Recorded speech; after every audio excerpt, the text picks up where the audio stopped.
This video will provide with you an overview of the context of Singapore before 1819. It will allow you to understand how Singapore was connected to the world before 1819.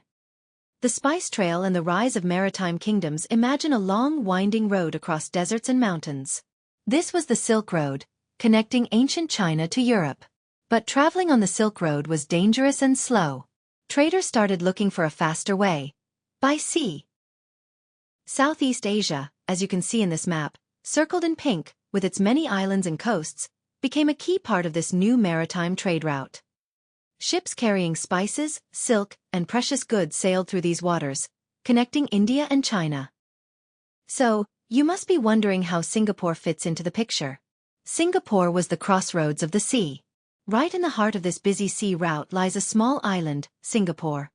Why Singapore? Singapore is perfectly positioned near the Straits of Malacca, the shortest and most important sea route for traders.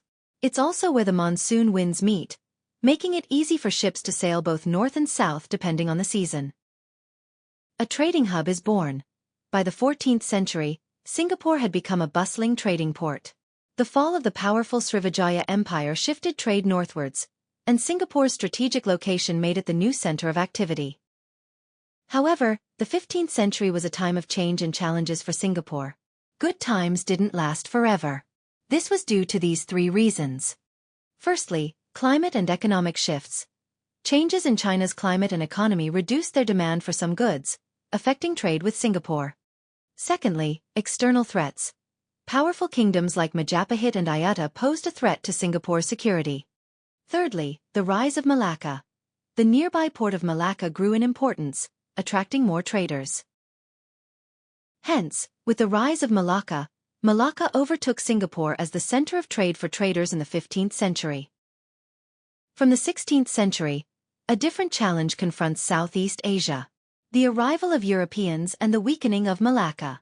In the 16th century, Europeans arrived in Southeast Asia, seeking spices and new trade routes.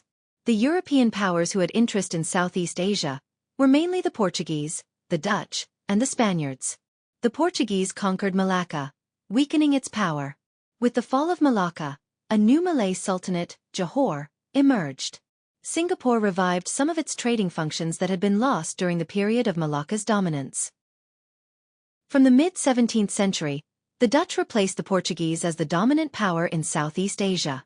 In the 17th century, the powerful Dutch East India Company, also known as the VOC, rose to prominence.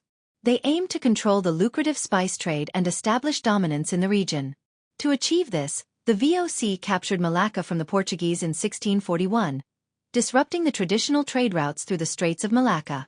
The Sunda Straits became the preferred trade route for traders. They also established Batavia as their headquarters, making it a more attractive trading hub. With these developments, the importance of Singapore, located further north, declined. Traders were drawn to the more secure and prosperous Dutch-controlled ports, bypassing Singapore. Moreover, Singapore's also declined in the mid-17th century due to the assassination of the young Sultan Mahmud Shah II in 1699, which led to political instability and further weakened Johor, impacting Singapore's trade.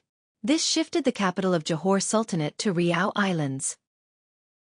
Hence, with all these developments, Singapore was bypassed by traders, sparsely populated, and was known as a pirate den. In summary, Singapore's location has always been crucial to its history. The island played a vital role in the regional and global trade networks for centuries. Singapore's rise and fall were closely linked to political, economic, and environmental changes in the region.